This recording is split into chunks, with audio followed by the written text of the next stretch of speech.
Good stewards know Jesus is the divine GPS. In the gospel passage I just read from John, Jesus tells us, I'm your guide to heaven. I'm the way. I'm not only the way, I'm the truth and the life. Want to get to heaven? Trust me, I'm the way. So what is he telling us when he tells us that? He's telling us he came down from heaven and has shown us the way. Sacrifice. Sacrifice ourselves for others. Serve others and not ourselves. That's the way. If we do that, we won't be lost. We'll know the way to heaven, and we'll know that the way we have chosen will get us there. In spring of 1927, a shy young man got in a small plane, took off from New York City, headed east. Charles Lindbergh wanted to be the first person to fly solo across the Atlantic. Now, 1927, they didn't have very many instruments in the planes back then.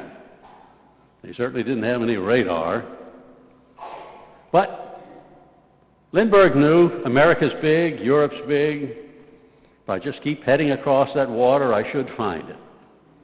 And sure enough, he did. But when he got close to Europe, he wanted to land in Paris.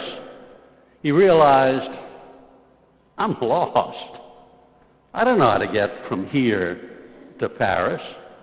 Well, he flew over a boat, and he went down low and yelled out of his plane, "Hey, what's the way to Paris?" People in the boat didn't speak English. They didn't understand him. They just waved. So he decided, look, I'm just going to trust in my luck, in my own ingenuity. And as fate would have it, his luck got him to Paris. He landed to a huge crowd, thousands of people. They celebrated. Lindbergh then flew to London, and after a stay in London, headed back to Paris.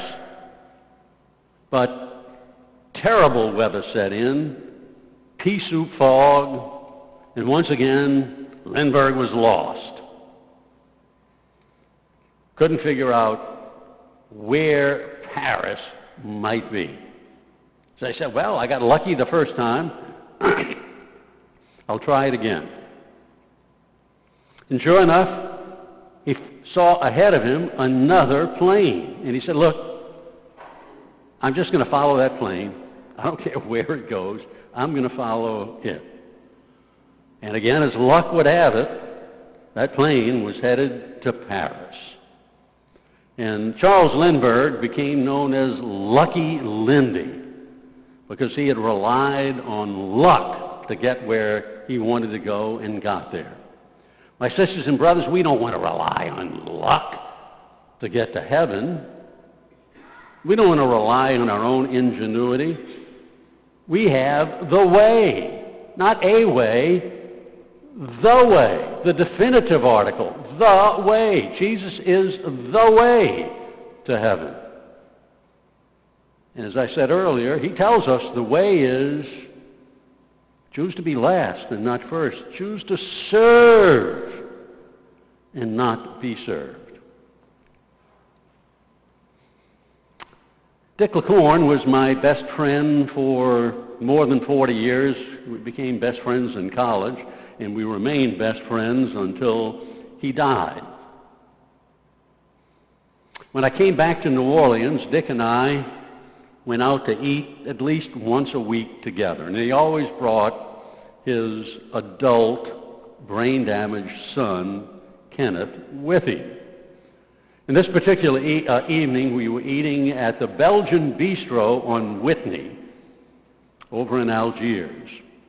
We both liked it a lot. Unfortunately, it's no longer open. And on this particular evening, Dick was very reflective. And Dick said, "You know, Mike, a lot of my friends think I've lost my way. Not you, thank God, not you, but many of my friends think I really have lost my way. You know, I gave up my job, took another job. I'm making 25% of what I used to make. But it's giving me time to be with Kenneth. Kenneth is brain damaged from birth, can't speak, he's highly autistic." And then he went on and said, "And you know, I'm fat, I've got diabetes, I've got high blood pressure, I've got some heart problems, I'm a stroke waiting to happen. And I just figured I'd better get this Jesus thing right as soon as I can." He tells us he's the way, so that's what I'm doing. I'm following him, serving my son. And then Dick said, "You know, Mike, I just bought that Buick, and it's got this fancy new gizmo in it." Again, this was years ago. It's called a GPS. You program it, and it takes you from where you are to where you want to go, and it talks to you. It's fabulous. You can't get lost. Well, he concluded, I'm making Jesus my divine GPS. I'm using Jesus to find the way to heaven. My sisters and brothers, Dick understood. Do we? We are all called to be good stewards. And good stewards use Jesus as their divine GPS.